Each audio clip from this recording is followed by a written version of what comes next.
예수의 십자가 은혜로 죄와 슬픔 벗어버리고 거룩한 새 생명 얻었네. 오직 그의 피를 믿음으로 정한 마음 얻게 하시니 화목해 하신 주와 함께 왕 노릇하리로다. 자유하리. 오늘은 누가복음 4장 31절 이하입니다. 누가복음 아주 중요한 물질에 관련된 부분이 많이 있고 누가복음 1장에 근거를 해서 누가복음 1장 전체는 주제가 무엇이냐면은 말씀의 목격자입니다. 말씀의 목격자. 그래서 전체는 말씀이신 예수님께서 말씀을 통해서 무엇을 이루어 가셨나 이런 내용들이 전체가 되어 있다. 이렇게 볼 수 있습니다. 어떤 사람은 사자복음, 어떤 사람은 송아지복음, 어떤 사람은 독수리복음, 인자복음 막 그러는데 그거 아니라고 그랬어요. 그것은 하나님 보좌 앞에 있는 내 생물입니다. 내 생물의 형상에 대한 모습이 그거 같다 이렇게 되어 있지 사복음서를 거기다 넣으면 안 돼요. 누가복음 4장 31절 갈릴리의 가버나움 동네에 내려오사 안식일에 가르치시네. 예수님께서 안식일에 가르칠 수밖에 없다고 그랬죠. 예수님은 구약법을 적용받고 신약으로 변경시키는 중간적인 부분에 계시기 때문에 안식일에 가르치심에 그리고 부활 후에는 주일날 나타나심에 주일날 부활하심에 주일날 성령을 보내심에 이렇게 볼 수 있습니다. 32절 그들이 그 가르치심에 놀라니 이는 그 말씀이 권위가 있음이라. 예수님께서 말씀을 가르치는데 권위가 있더라. 그러면 이 가르침 받는 회당에 있는 사람들이 예수님의 말씀이 권위가 있다라고 느낄 수 있었던 것은 그 이전에 예수님께서 가르치기 이전에 그 회당에서 서기관들과 바리새인들이 가르치면서 그들을 통해서 가르침 받았을 때는 권위의식을 못 느꼈더라고 말이죠. 근데 예수님께서 가르치니까 권위를 느꼈더라고 말이죠. 예수님 말씀에 뭔가 힘이 있더라고 말이죠. 힘이 있고 능력이 있더라고 말이죠. 그래서 권위를 느끼게 됩니다. 예수님께서 하신 말씀에 권위를 느낄 수 있는 이유는 무엇일까요? 그가 예수님께서 말씀이기 때문에 그렇습니다. 그래서 누가복음 1장 1절 출발하면서 말씀의 목격자 이 부분이 예수님께서 말씀이시기 때문에 말씀에 대한 권위가 있는 것은 당연하다 이렇게 생각하면 당연하지만 예수님께서 말씀이라는 증거를 나타내 보여야만 되는 거죠. 그래서 그 말씀에 권위가 있다는 것을 본문에 기록이 되어 있습니다. 그러니까 의사 누가가 예수님의 행적에 대해서 쭉 기록을 하면서 예수님은 말씀이신데 말씀이란 어떤 말씀이냐 창세기 1장 1절 이하의 말씀이더라 라는 거죠. 기본적으로 창세기 1장 1절이 무엇입니까? 태초 하나님이 천지를 창조하시니라. 무엇으로 창조하셨느냐? 1장 3절로 가니까 하나님께서 일러 가라사대 하나님께서 일러 가라사대 여호와께서 일러 가라사대 하나님께서 말씀하시되 하나님께서 말하시되 예수님께서 말하시되 예수님께서 말씀하시되 이렇게 되는 거죠. 그래서 히브리서 1장 3절에 가면 만물이 그로 말미암아 붙들림 받으시더라. 모든 하나님께서 만드셨던 모든 만물이 예수님의 말씀을 통해서 붙들림 받아서 해와 별과 별들이 하늘에서 떨어지지 아니하고 땅이 뒤집어지지 아니하고 바닷물이 넘치지 아니하고 이와 같은 부분들이 유지가 되고 있는 것이죠. 주님께서 말씀으로 붙들기 때문에 그렇다는 겁니다. 그리고 창세기 1장 3절 이하에 1장 1절에 천지도 되어 있지만은 3절 이하에 보이는 모든 빛과 공창과 그리고 만물의 소생 그 다음에 해와 달과 별들의 모든 만물을 만드십니다.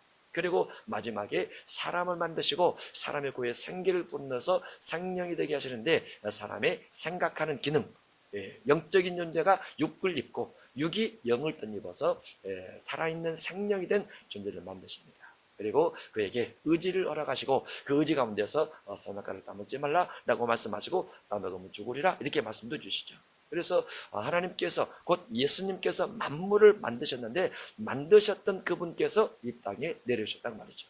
만드셨던 그분께서 이 땅에 오셨더라고 말이죠. 그래서 요한복음 1장 14절에 말씀이 육신이 되어 우리 가운데 가심에 우리가 그 영광을 보니 아버지의 독생자의 영광이요 은혜와 진리가 충만하더라 하면서 말씀이 육체를 입고 오셨다라고 되어 있고, 육체를 입고 오신 그분이 입에서 말이 나왔는데 말이 힘이 있더라고 말이죠. 말이 능력이 있더라고 말이죠. 그래서 누가가 기록할 때 권위가 있더라 이렇게 기록되어 있습니다. 예수님 입에서 나온 말에 대한 권위 아주 중요하죠. 예수님 입에서 나온 말에 권위가 있어 예수님이 하나님의 아들됨을 증명하시고 진히 하나님됨을 증명하시면서 우리에게도 그 예수님의 이름, 예수님의 권세를 넘겨주시죠. 그래서 우리도 예수님 이름을 통해서 그 권위, 그 권세를 부리면서 이 땅에 신앙생활을 하고 있고 영적 전쟁에서 승리할 수 있다 이렇게 볼 수가 있습니다. 계시록 19장 15절 이하 가면 계시록 19장에 예수님께서 병마 타고 내려오시는 부분이 되어 있습니다. 거기에 보면은 입에서 나오는 말씀으로, 입에서 나온 검으로 만국을 통치하더라라고 되어 있습니다. 만국이란 전 세계를 말합니다. 전 세계. 오늘날 한 국가의 지도자나 전 세계 지도자가 전 세계를 운영하거나 한 국가를 운영할 때 말을 통해서 계획을 발표를 하고 발표된 계획에 대해서 실행하는 법을 만들고 이렇게 진행을 하죠.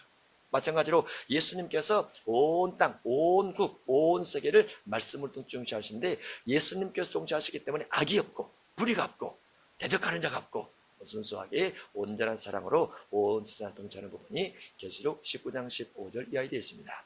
또 계시록 19장 21절 이하 보면 예수님께서 내려오셔서 입에 나오는 검으로, 말의 검이죠. 입에서 나오는 검으로 악한 자와 불의한 자, 전쟁을 일으킨 자, 온 땅을 타락시킨 자, 온 땅을 죄악에 물들게 하는 자, 이와 같은 자들을 입에서 나온 검, 말씀으로 그들을 다 소멸시키는 부분이 기록되어 있기도 합니다.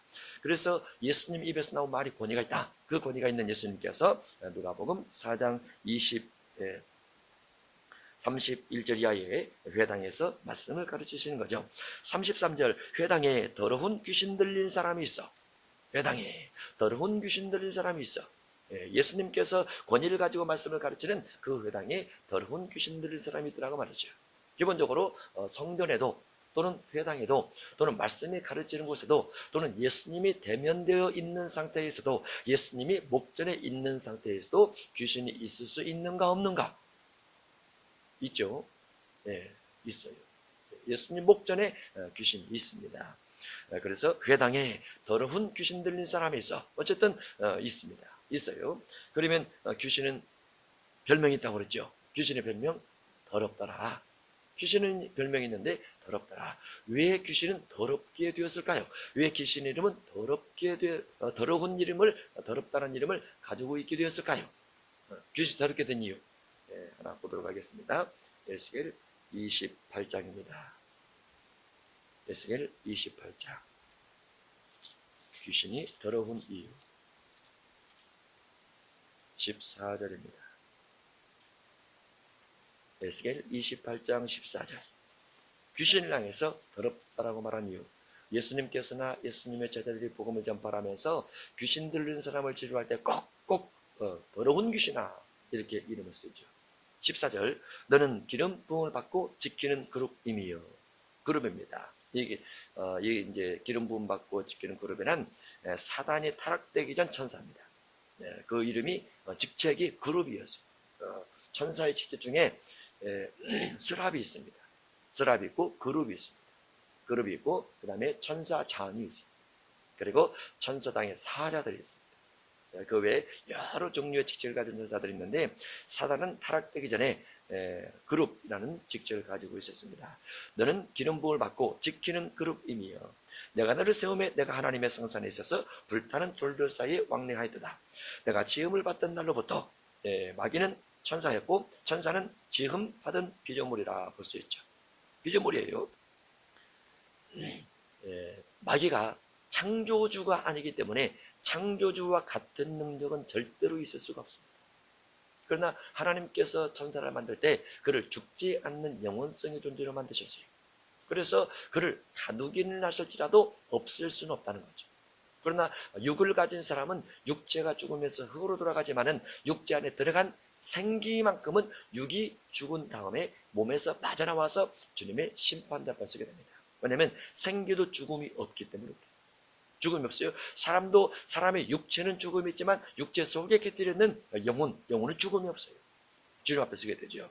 천사도 마찬가지입니다. 그래서 하나님께서 만드셨던 천사, 그가 타락이 됐는데 타락되면서 15절 이야기 되어 있습니다. 내가 지음을 받던 날로부터 내 모든 길에 완전하더니 마침내 내게서 불의가 드러났도다. 내 무역이 많으므로 내 가운데 강포가 가득하여 내가 범죄하였도다. 너 지키는 거로 봐. 그러므로 15절에는 불의와 16절에는 강포와 그 다음에 범죄를 통해서 하나님께서 지키는 그룹을, 그러므로 내가 너를 더럽게 여겨. 깨끗한 천사를, 완전케 된 천사를, 하나님께서 만들으셨던 그 천사를 하나님께서 그의 범죄함을 보고, 불의와 강포와 범죄함을 보고 그를 더럽게 만들어버렸어요. 그래서 사단의 속성 속에 더러움이 가득하게 된 겁니다. 그것도 완벽하게 완전하게 가득하게 됐다, 이렇게 볼 수 있습니다. 사단 자체가 완벽하게 더럽기 때문에 사람을 향해서 깨끗함을 줄 수 없습니다. 사단에 이용당하는 사람은 사단을 끊임없이 그를 더럽게 만들지 그를 깨끗하게 만들진 않아요. 겉모양으로, 겉모습으로 화려하게 깨끗하게 아름답게 단정하게 정한 수도 없고 그렇게 하는 것처럼 보이지만은 실상은 내면 속에 결국은 하나님께서 사단에게 준 더러움을 간직하게 할 수밖에 없다는 거죠. 그래서 사단에 종속된 자, 사단을 따라가는 자, 사단의 일을 따라가는 자를 보면 삶이 더러워요. 삶이 더러워요. 동성애가 거기서 나왔어요. 간음도 거기서 나옵니다. 우상숭배도 거기서 나옵니다. 다 거기서 나와요. 그들의 모든 종국은 다 더러움으로 끝난다, 이렇게 볼 수 있어요. 왜냐하면 사단 자체가 더럽기 때문에 깨끗하게 할 수 없는 것이죠. 깨끗하게 가장만 할 뿐이죠. 그래서 하나님께서 그가 불의하고 강포를 저지르고 범죄했기 때문에 하나님께서 그를 더럽게 여겨서 하나님의 산에서 쫓아냈고 불타는 돌들 사이에서 멸하도다 라고 되어 있습니다. 그러면서 17절에 교만함과 지혜를 더럽힘과 18절에 죄악의 만함과 성수를 더럽혔다는 이와 같은 것들이 그 내용에 쭉 기록이 되어 있어요. 그래서 사단의 속성은 근본적으로 더럽다. 알았죠? 여기를 꼭 잊지 않으면 됩니다. 사단의 근본 속성이 무엇이라고요? 더럽다. 더럽다. 그러면 우리가 더럽다라는 것은 그냥 흰 옷 입었다가 더러운 옷 입었다, 뭐 그런 정도가 아닙니다. 왜냐하면 사단은 영적인 존재이기 때문에 영적인 생각들이 들어오졌다고 말이죠. 영적인 존재이기 때문에 사단은 영적인 존재이지만 영의 모습이 있죠.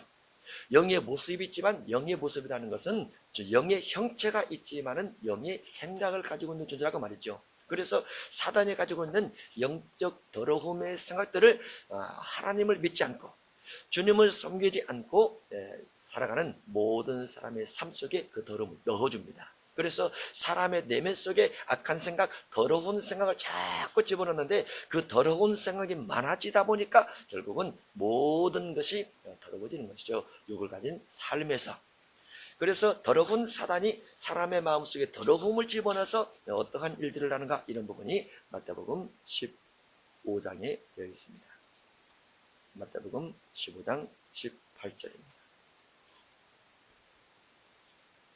사단이 하는 일, 더러운 귀신이 하는 일 똑같아요. 똑같습니다. 속성 근본 자체가 더럽다. 그래서 사단 따라가면 결국은 더럽게 된다. 마귀 따라가면 결국은 더럽게 된다. 교회에서도 마귀 따라가면 결국은 더럽게 된다. 작은 더러운 일이 많이 쌓여서 전체를 더럽게 만드는 일도 얼마든지 있다, 이렇게 볼 수 있죠. 마태복음 15장 18절입니다. 입에서 나오는 것들은 마음에서 나오나니, 여기서 입에서 나오는 것들은 마태복음 15장 2절에 있는 장로들의 전통을 중심한 악한 생각들입니다.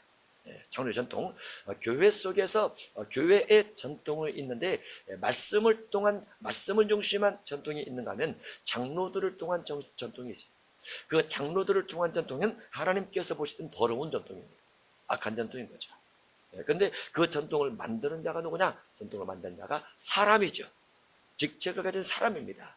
그런데 사단이 직책을 가진 사람들 마음 속에, 생각 속에, 영혼 속에, 정신 속에 뭔가 더러운 생각들을 집어넣어서 그들로 하나님의 계명 대신 사람의 계명을 만들게 하고, 만들었던 사람의 계명을 통해서 그들을 더럽게 만드는 작업들을 했던 것이죠. 그것이 역사적으로 습관적으로 문화처럼 교회에 들어와서 자리를 잡고 있을 때, 예수님께서 그곳에 와서 말씀을 증거할 때 너희들의 전통은 마귀에서 온 것이야, 잘못된 것이야 꾸짖으면서 이 본문의 말씀을 기록하고 있습니다. 마태복음 15장 18절입니다. 입에서 나오는 것들은 마음에서 나오느니 이것이야말로 사람을 더럽게 하느니라. 마음에서 나오는 악한 생각들이 사람을 더럽게 한다. 마음에서 나오는 것은 악한 생각과 살인과 간음과 음란과 도둑질과 거짓 증언과 비방이니 이런 것들이 다 사람을 더럽게 하는 것이요 씻지 않는 손으로 먹는 것은 사람을 더럽게 하지 못하느니라. 예. 그래서 사단이 사람 속에서 이와 같은 악한 생각들을 자꾸 집어넣어서 사람을 더럽게 만들어가고 있는데, 그 더럽게 만들어가는 것을 향해서 우리 내면에서 떠오를 때 우리가 사람이니까 어쩔 수 없습니다라고 합리화를 시키면 안 됩니다. 나는 죄인이라 나를 죄를 지을 수밖에 없기 때문에 주 앞에 용서를 구하면서 회개를 한다면 하나님께서 덮어주시겠죠. 예. 나만 죄짓나? 다른 사람 다 죄짓는데 라고 합리화시켜도, 일반화시켜도 안 됩니다. 예. 하나님은 우리를 대면할 때 모든 사람과 더불어서 너도 똑같은 인간이지 않느냐 이렇게 우리를 대면하지 않으시고 아니하시고 우리를 1대1로 만나셔서 1대1로 우리를 대면하셔서 네가 내 앞에 죄인이라 이것만 묻는단 말이죠. 하나님의 성령이 내 안에 있고 내가 성령을 쫓아 성령의 열매 맺는 삶을 살 수 있음에도 불구하고 왜 내 속에서 떠오르던 더러움을 따라갔느냐, 죄의 소원은 내게 있으나 너는 죄를 다스렸어야 되느니라 라고 했던 가인, 장세 사당에 있는 가인에게 한 말을 우리에게 똑같이 할 수 있습니다. 그래서 우리가 하나님 앞에 온전하기 위해서는 우리 속에서 올라오는 육신의 본능을 따라가면 안 돼요. 우리의 본능은 무엇입니까? 서 있으면 앉고 싶죠. 앉아 있으면 눕고 싶죠. 누워있으면 일어나기 싫죠. 자고 싶고, 잔 다음에 깨기 싫고, 예. 언제나 그러고 있고 싶죠. 예. 일하는 게 좋습니까? 안 하고 쉬는 게 좋습니까? 쉬는 게 좋죠. 본능이죠. 예. 혼자 있는 게 좋습니까? 여럿이 뭉쳐서 땀 흘리는 게 좋습니까? 혼자 있는 게 좋죠. 성경 공부하고 싶습니까? 안 하고 싶습니까? 안 하고 싶죠. 기도하고 싶습니까? 안 하고 싶습니까? 안 하고 싶죠. 돈 벌고 싶습니까? 누가 저주를 주는 거 훨씬 더 좋아하죠. 본능은 누구나 다 똑같아요. 근데 본능 따라가면 죽어요. 본능 따라가면 더러워져요. 누구 때문에 그러느냐? 사단 때문이에요. 사단 역사가 주어지면 사단 나버립니다. 절대로 본능이 지면 안 돼요. 성령을 통해서 싸워야 되죠. 싸워야 돼요. 성령은 우리에게 싸울 능력을 주었어요. 싸워야 됩니다. 반드시 싸워야 돼요. 네, 예수님께서 이 땅에 오셔서 권위를 입고 말씀 대신 권위를 입고 이 땅에 오셨는데, 사단이 예수님께서 출생하실 때 헤롯을 통해서 죽이려고 했어요. 출생하실 때 도망가 버립니다. 도망가 버리죠. 그리고 쭉 이제 사람처럼 나셔서 쭉 30년의 생애를 지내시다가 30대 사역을 시작하시죠. 동네에서 복음을 전파합니다. 동네 사람이 데리고 와서 낭떠러지에 떨어 죽이려고 했는데 예수님께서 돌아서 나오십니다. 사단이 언제나 예수님을 가냥 놔두지 않죠. 그러나 예수님은 말씀의 권위를 가지고 이 땅을 살아가면서 사단에 대해서 늘 마음의 경계심을 가지고 싸우고 대적하고 이기고, 그 땅에서 말씀을 증거할 때 귀신 들린 사람이 예수님을 데려가면서 또 말을 그런다고 말이죠. 더러운 귀신 들린 사람이 있어. 더러운 귀신 들린 사람이 있어. 예, 사단 더럽더라. 네, 그리고 귀신 들렸다, 이 말이 무슨 말이라고 했죠? 귀신이 들어있다, 그 말이라고 했죠. 어디에 들어있다고요? 사람 속에 들어있다고 말이죠. 언젠가 들어갔으니까 들어있는 거죠. 그 귀신이 나오면 나올 수 있는 거죠. 예, 귀신 사람 몸에 들어가기도 하고 나오기도 하죠. 믿는 사람 몸에 사단이 귀신이 들어갈까요? 안 들어갈까요? 들어가죠. 성경 어디 나와 있어요? 성경에 고린도후서 12장 사도 바울이 귀신 달고 다녔더라. 귀신 달고 다녔죠. 바울이 사단의 사자를 내게 주셨어요. 주님께서 사도 바울에게 사단의 사자를 주셨어요. 육체의 가시 곧 사단의 사자를 주셨으니 이것이 내게 떠나기 위해서 내가 3번 주께 크게 부르짖었더니 주께서 내게 이르시기를 내 은혜가 내게 족하도다. 거기서 내 은혜가 무엇이라고 그랬죠? 귀신 붙여준 것이 만족하도다, 그 말이죠. 귀신이 붙여준 거예요. 바울이 은혜를 받았단 말이죠. 무슨 은혜를 받았어요? 주님의 큰 은혜를 받았어요. 귀신 붙여주는 은혜를 받았어요. 성경에 써졌어요. 믿는 사람도 귀신 붙어 있을 수 있다는 말이죠. 사도 바울.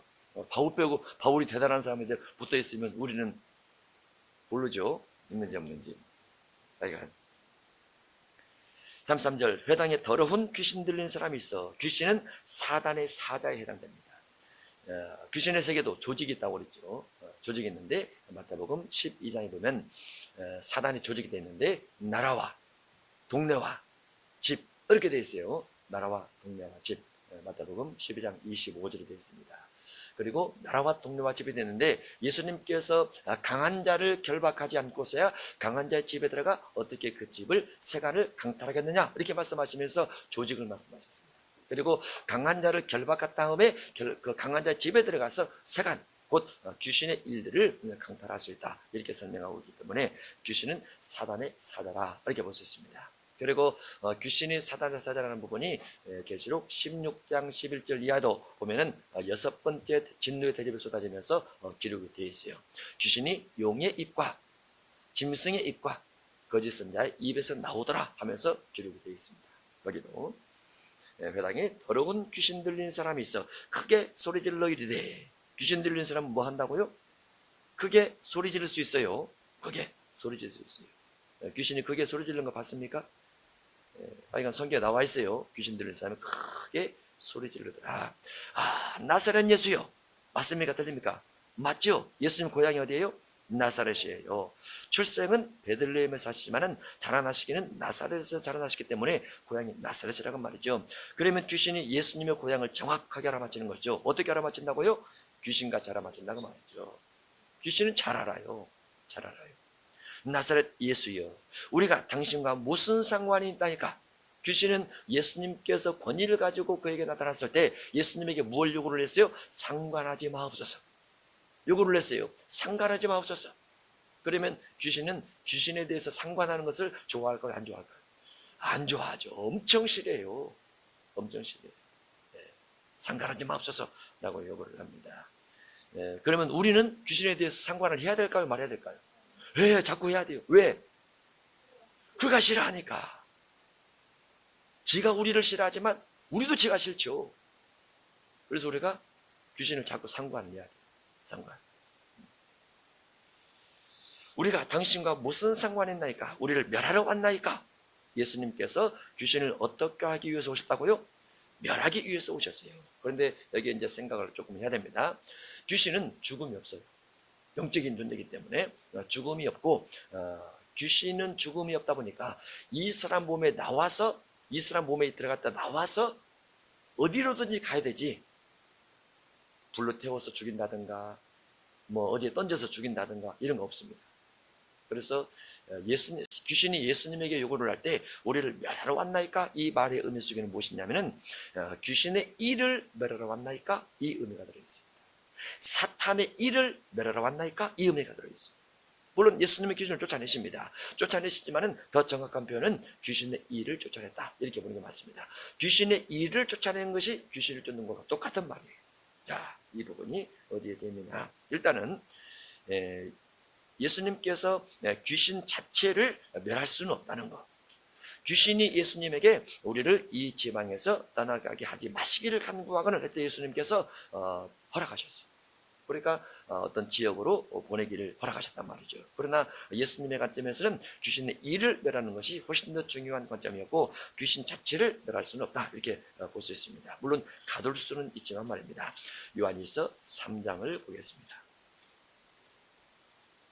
요한일서 3장.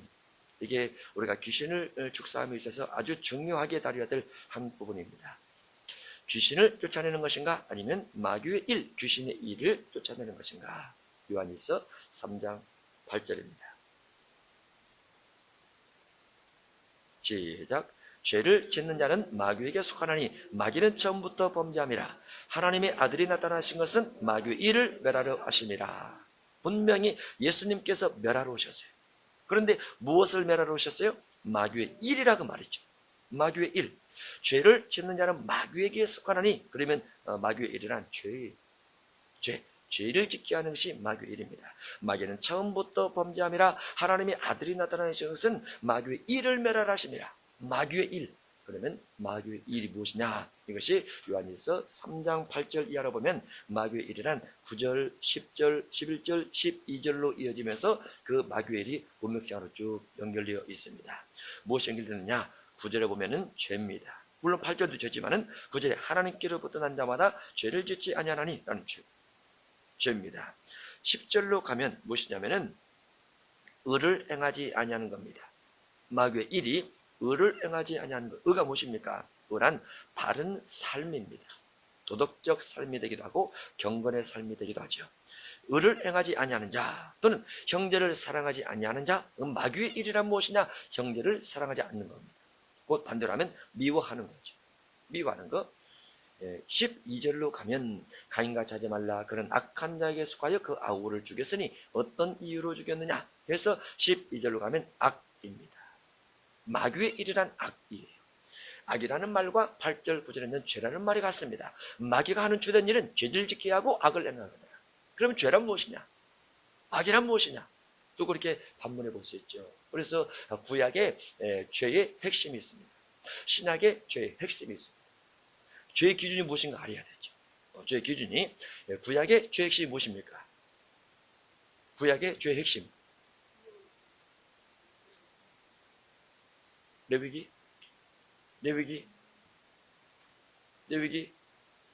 4장 2절 이하에 하나님의 계명 중 하나를 부지중에 범했을 때, 하나님의 계명을 어겼을 때 그것을 죄라 그럽니다. 그래서 속죄제들이라 속건제들이라 이렇게 되죠. 하나님의 계명 중 하나를 어겼을 때, 그러면 계명은 또 무엇이죠? 계명, 모세 율법을 기본으로 하죠. 출애굽기 19장부터 신명기 34장까지 모세 율법의 기본 율법입니다. 그래서 하나님의 계명, 출애굽기 19장부터 신명기 34장까지를 어겼을 때 이것을 죄라고 그래요. 어기게 되면 그것을 가지고 짐승의 피를 잡아서 드려야 됩니다. 이 구약시대의 죄 기준입니다. 그러면 신약시대의 죄의 기준이 또 있다고 그랬죠. 구약과 다르게. 신약의 죄의 기준은 로마서 7장 17절과 20절입니다. 신약의 죄의 기준, 죄의 기준이 무엇인가 알아야죠. 죄의 기준이 무엇인가 모르면 막연하게 회개를 합니다. 하나님께서 원하시는 것이 아닌 것을 가지고 회개를 할 수 있어요. 우리 국가에는 죄지만 미국의 죄가 아닌 것이 있어요. 그러죠? 우리 국가에는 죄지만은 아프리카의 죄가 아닌 것이 있어요. 근데 국가법을 어겼기 때문에 내가 회개를 한다고 해서 하나님께서 그 죄를 죄라고 생각하지 않을 수도 있어요. 그것은, 그러나 성경에서 말한 것을 어기게 되면 그건 죄입니다. 그런데 성경에서 말한 것을 어기게 되는 것은 국가에서는 죄가 아니라고 말할 수도 있어요. 그렇지만은 하나님께서 우리에게 요구하실 때는 성경에서 말하고 있는 계명을 어겼을 때 죄라고 하고, 국가에서 말하는 것을 도덕적으로 법률적으로 지켜야 되지만은 하나님과의 관점에서는 성경을 어긴 것을 중심해서 죄란다고 말이죠. 그것을 구약에서는 하나님의 계명이요, 신약에서는 마음법 계명입니다. 그 마음법 계명. 그래서 로마서 7장 17절과 20절에 보면 사람의 마음 속에 있는 죄성, 마음 속에 있는 죄성, 본성, 육성, 육체의 생각, 육체의 일, 이와 같은 것들을 죄라 그럽니다. 신약에는. 그래서 신약의 마음속에 떠올랐던 악한 생각들을 회개를 해요. 구약에는 육체로 지었던 죄에 대해서 회개를 해요. 이 두 가지가 구약과 신약으로 이어지는 죄라 볼 수 있습니다. 구약은 짐승의 피를 통한 속죄, 신약은 회개를 통한 속죄, 이것만 달라졌을 뿐이라 볼 수 있어요. 하나님의 계명을 어기게 되면 그것이 죄고 그것이 악입니다. 그래서 마귀는 육체 일을 통해서, 마귀의 일을 통해서 우리를 범죄케 하고, 그로 말미암아 하나님의 심판 앞에 나가게 만드는데, 이 마귀의 일 부분이 예수님께서 멸하러 오신 제목이라고 볼 수 있습니다. 이 마귀의 일이 갈라디아서 5장에는 뭐라 되어 있는가 보겠습니다. 갈라디아서 5장 16절입니다. 마귀의 일, 의를 행하지 아니하게 하나, 사랑하지 아니하거나 악과 죄를 저지르게 만드는 마귀의 일. 갈라디아서 5장 16절입니다. 내가 이르노니 너희는 성령을 따라 행하라. 그리하면 육체의 욕심을 이루지 아니하리라. 육체 욕심입니다. 마귀의 일이 곧 육체의 욕심과 같아요. 왜 육체 욕심과 같느냐? 17절에 보면 육체의 소욕은 성령을 거스르고 성령을 거스르고 성령을 대적하는, 성령을 거스르고 성령의 일을 대적하고 성령의 일을 거스르는 것이 곧 마귀의 일, 마귀의 생각과 같아요. 그래서 우리 내면 속에서 더러움으로 끊임없이 올라오는 것들을 향해서 우리가 성령을 힘입어서 그들과 싸워야 됩니다. 성령을 힘입어서. 그러면 성령께서 우리 안에 계시니까 우리 안에서 스스로 이와 같은 것들을 정결케 만들어주시고 성령이 알아서 제어를 해주시고 성령이 알아서 우리를 회개케 하시고 그러시느냐? 안 그래요. 그러면 구절이 왜 써있겠습니까? 17절 구절이에요. 육체의 욕시소욕은 성령을 거스르고 성령이 빡 이겨버리면 되는데 안 이겨준다고 말했죠. 성령은 육체를 거스르나니 이 둘이 서로 뭐함으로? 대적함으로. 이게 중요해요. 대적함으로. 그 대적함의 사이에 무엇이 있느냐? 나의 의지가 있어요. 내가 성령을 힘입어서 싸워서 이기려고 하면 이겨지게 되고 성령을 힘입지 않고 지려고 하면 져버립니다. 누웠다가 일어나기 싫어? 하면 안 일어나지지요. 내가 지는 거예요. 지는 거죠. 내가 기도해야 되는데 안 해요. 지는 거예요. 성경 봐야 되는데 안 봐요. 지는 거예요. 내 안에서 성령의 소욕이 있고 육체의 소욕이 있을 때 어느 부분을 쫓느냐? 여기에 짐과 이김이 주어진다는 거. 그 결과 주어지게 되죠. 육체의 소욕은 성령을 거스르고 성령은 육체를 거스르나니 이 둘이 서로 대적함으로 너희가 원하는 것을 하지 못하게 하려니라. 너희가 만일 성령의 인도하시는 바가 되면 율법 아래 있지 아니하리라. 그래서 성령의 인도를 받으라라고 되어 있어요. 그 육체의 부분이 16절에 육체의 욕심이 17절에 육체의 소욕이 되고 육체의 소욕이 19절로 가서 육체의 일이 되는데 이것이 마귀의 일과 같습니다. 그런데 그 육체의 일이 19절, 20절, 21절 쭉 이어서 보면 이 부분이 마태복음 15장 18절에 있는 더러운 것과 내용들이 비슷해요. 마귀의 속성과 내용이 비슷합니다. 그래서 마귀의 일과 육체의 일이 거의 같아요.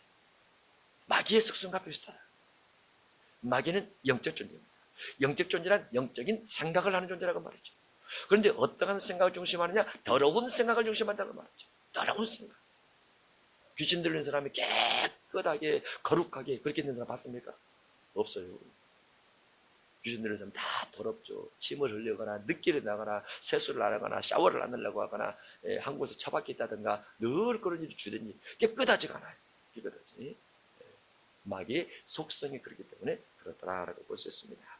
6제1, 19절, 20절, 21절 이런 부분들이 요한일서 3장 8절에는 마귀의 일과 같다 볼 수 있습니다. 로마서 8장입니다.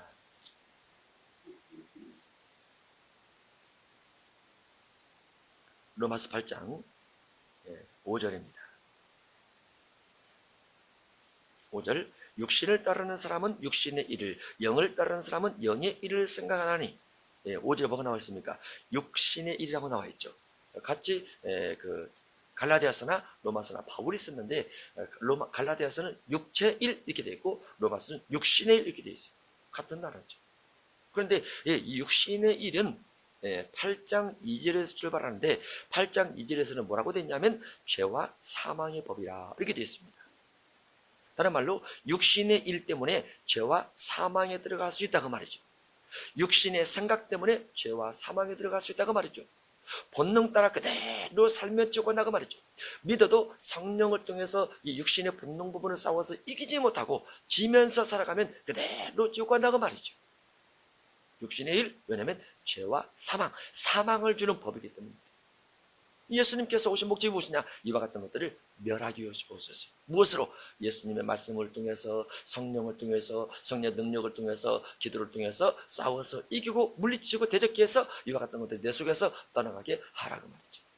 육신의 일, 마귀의 일을 멸하기 위해서 주님께서 오셨다라는 겁니다. 마태복음 16장 하나 더 보겠습니다. 마태복음 16장 22절입니다. 마태복음 16장 22절. 베드로가 예수를 붙들고 항변하리되 주여 그리마옵소서 이 일이 결코 죽게 미치지 아니하리다. 우리가 내용을 알죠? 16절에서 베드로가 신앙 고백했습니다. 그리고 예수님께서 고난을 받을 것을 말씀하시고 고난을 받고 죽임을 당하고 3일 만에 부활하리라 이렇게 말하니까 베드로가 예수를 붙들고 항변하면서 항변 딱 따지는 거죠. 항변이나 따지는 겁니다. 대항하는 겁니다. 이르되 주여 그리 마옵소서 이리 결코 주께 미치지 아니하리라. 예수께서 돌이키시며 베드로에게 이르시되 사탄아 내두로 물러가라. 너는 나를 넘어지게 하는 자로다. 내가 하나님의 일을 생각하지 아니하고 도리어 사람의 일을 생각하는도다. 사탄아 물러가라. 사탄이 베드로에게 어떻게 역사했습니까? 사람의 일을 생각했다고 말이죠. 이 사람의 일이 육신의 일이요 육체의 일이요 마귀의 일입니다. 사람의 일. 그래서 예수님께서 이 땅에 오셨을 때 오신 목적이 귀신을 멸하러 왔다 이런 의미보다는 귀신이 하는 일을 멸하러 왔다. 이 부분이 훨씬 더 정확합니다. 마귀는 죽임당하는 것이 없다는 것. 계시록 20장 10절에서 둘째 사망 불과 유황으로 타는 못에 들어가기 전까지는 이 땅을 계속 활동을 하면서 믿음의 사람을 미혹하고 믿지 않는 사람을 아주 미혹해 해서 주님을 믿어 죄사함 받지 못하게 하고 구원을 얻지 못하게 하는 일들을 주로 하면서 미혹이라는 것을 가지고 끊임없이 오늘 사료 같이 돌아다닌다 이렇게 볼 수 있습니다. 그래서 마귀의 사육 속에 들어가지 않으려면, 마귀 일 속에 들어가지 않으려면, 마귀 미혹 속에 들어가지 않으려면 육체의 일, 마귀의 일, 사람의 생각, 사람의 일 이런 데에서 성령을 통해서 자꾸 싸워서 이겨가야 돼요. 예수님이 이 땅에 오신 목적 자체가 그렇기 때문에 그렇습니다. 우리가 만약에 그렇게 한다면 우리가 마귀를 능히 이길 수 있으리라 라고 봅니다. 만약에 우리 마음속에서 교만한 마음이 떠오른다, 내가 다 잘났다 이렇게 생각하면 내 잘났다 떠나갈지어다. 싸워야 돼. 나 주님 앞에 잘난 거 없어. 욥보다도 잘난 거 없어. 다윗보다도 부족해. 아브라함보다도 부족해. 자꾸 이렇게 기도를 해야 돼. 주님이 우리에게 성령을 받으라 말씀하셨죠. 요한복음 20장 21절 이하에 24신명 할 때 성령 받으라. 그러면 제자들이 싫습니다. 그럼 어떻게 됩니까? 주님을 거부하는 거죠. 사도행전 1장 5절에서 너희는 물로 세례를 받을 거니와 몇 날에 못 돼요? 성령 세례를 받으리라. 예수님 제자들이 그랬단 말이죠. 유언처럼 했단 말이죠. 제자들이 싫습니다. 그럼 어떻게 됩니까? 그러면 사단 역사가 들어가 있는 그 속에는 제자들이 주의 말씀을 순종해서 전심으로 기도하고 사도행전 2장 1절로 4절을 경험하고 그 경험됨을 통해서 베드로가 강력하게 설교를 하니 3,000명이 제자가 되었더라. 이렇게 가는 것이 맞죠. 그대로 순종하면서 가면 됩니다. 그런데 성령께서 주어지신 것, 주님께서 명령한 것, 이와 같은 것들을 우리가 거부한다, 거절한다, 그리고 내 마음대로 뭔가 삶을 추구해간다. 잘못된 거예요. 사단의 일들이라 볼 수 있습니다. 이런 부분들을 우리가 분별할 수 있어야 된다 볼 수 있죠. 누가복음 4장 34절로 들어갑니다. 나사렛 예수여, 우리가 당신과 무슨 상관인데까? 우리를 멸하러 왔나이까? 마귀의 일을 멸하러 왔다고 말했죠. 나는 당신이 누구인 줄 아노니 하나님의 거룩한 자니이다. 예수님에 대해서 하나님의 아들로 가장 정확하게 신앙 고백이죠. 신앙 고백이죠. 마귀는 예수님이 누군지 정확히 알아요. 하나님의 아들입니다. 하나님의 거룩한 자입니다. 우리를 멸하러 왔나이까? 다 알고 있어요. 다 알고 있어요. 그런데 마귀가 예수님을 하나님의 아들로 인정을 하고 믿고 삼위 하나님 한 분이신 줄 믿고 떠는데, 마귀는 신앙 고백이 있을 자도 구원이 있다 없다? 없다. 왜 구원이 없다고요? 당연히 마귀이기 때문에 그렇게 하면 안 돼요. 마귀는 성경 따라 살 수가 없어요. 왜냐하면 진리가 없기 때문에. 그 속에 거짓 영밖에 없어요. 그러면 믿음의 사람들도 믿은 이후에 어떻게 살아야 된다고요? 성경 따라 살아야죠. 성경 따라 산다는 것이 뭐예요? 사랑하며 사는 거예요. 용서하면서, 미워하지 않으면서, 화해하면서, 화목하게 지내면서 그렇게 살아가는 것이 하나님의 계명을 지키는 거예요. 하나님의 계명. 어떠한 율법이 있을지라도 살인, 간음, 도적질, 거짓말, 탐심, 이웃사랑, 어떠한 계명이 있을지라도 사랑 그 안에 다 들어있느니라. 로마서 13장 8절에 알게 있습니다. 그게 율법이에요. 사랑이 율법이다. 사랑을 중심에서 가면 못 지킬 것이 뭐가 있습니까? 다 지킬 수 있죠. 사랑을 중심에서 가면 내가 내 영혼을 사랑하고 이웃을 사랑하고 하나님을 사랑하면 사랑하지 못할 것이 뭐가 있어요? 다 되는 거죠. 마귀가 예수님에 대해서 정확히 알아봄에도 불구하고 그가 구원받을 수 없는 것은 그 안에 진리가 없기 때문이라 볼 수 있습니다. 누가복음 4장 35절 예수께서 꾸짖어 이르시되 잠잠하고 그 사람에게서 나오라. 귀신을 향해서 꾸짖는데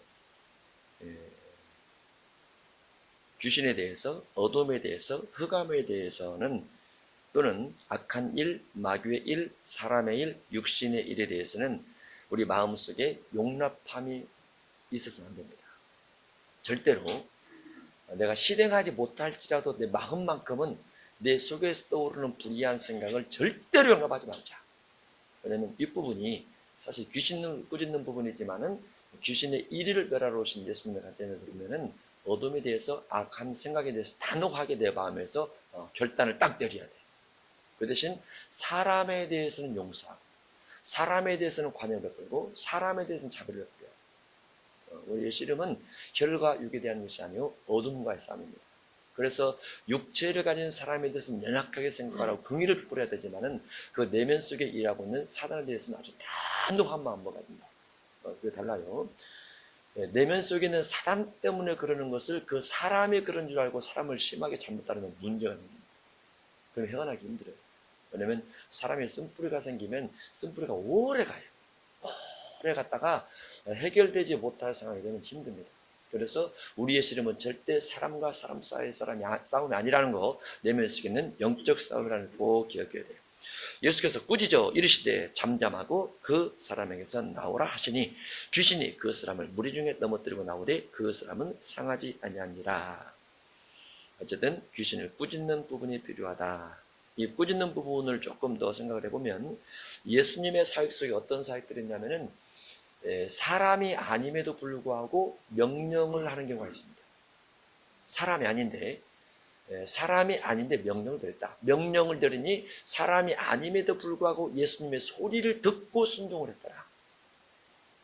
사물을 사람처럼 인식을 하고 바다도 사람처럼 인식을 하고 이미 죽어서 시체가 되어 있는 사람, 귀가 썩어서 문드러진 사람을 향해서도 예수님께서 마치 산 사람처럼 선포를 하죠. 그리고 예수님의 선포를 바다도 듣고 나무도 듣고 죽은 자도 들어요. 듣고 예수님 말씀에 순종을 합니다.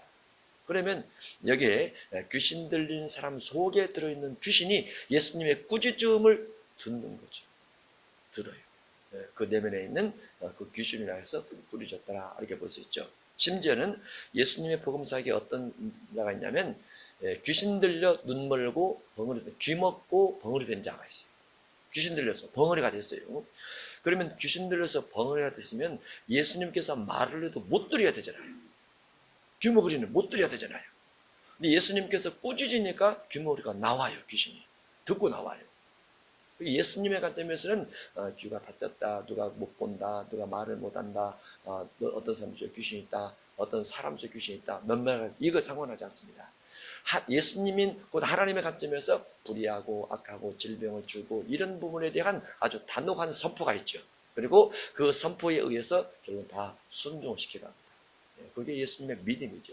그리고 예수님이 예수님의 제자들에게도 너희도 만일 믿음이 있다면 이런 할 것이다 라고 말을 하죠.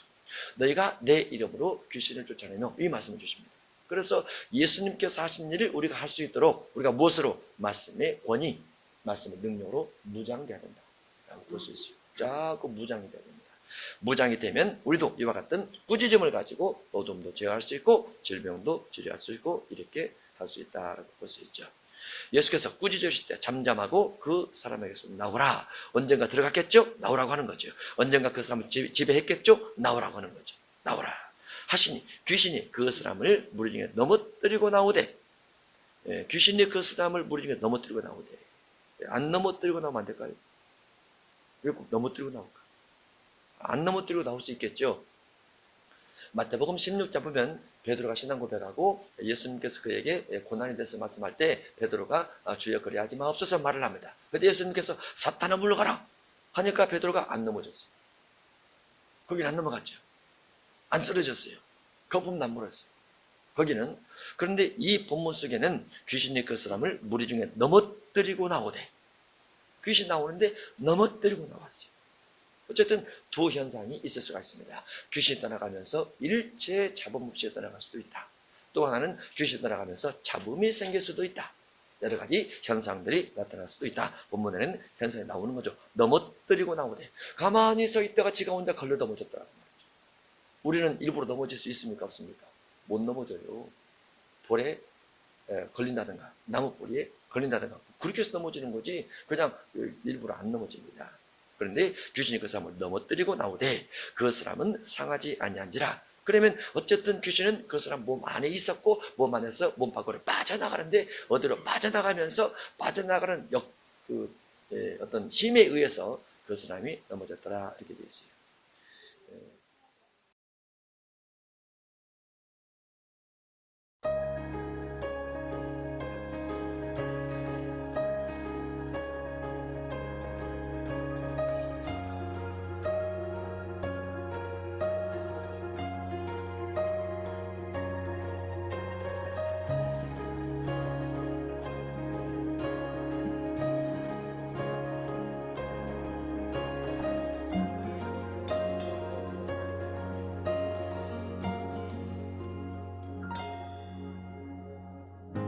날 위한 희생 그리스도 예수의 십자가 은혜로 죄와 슬픔 벗어버리고 거룩한 새 생명 얻었네. 오직 그의 피를 믿음으로 정한 마음 얻게 하시니 화목해 하신 주와 함께 왕 노릇하리로다. 자유하리 주 보혈 날 건지셨네. 주 예수 할렐루야. 기뻐하리 사망 권세 이기셨네. 주 예수 할렐루야.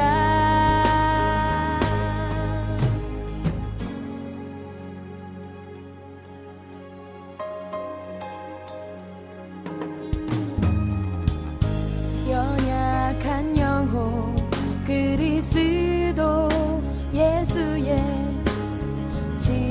십자가 승리로 죄로부터 해방되어 하나님 자녀로 부름받았네. 오직 주의 사랑 믿음으로 영광의 자유 얻게 하시니 주 안에 있는 나에겐 정죄함 없으리로다. 자유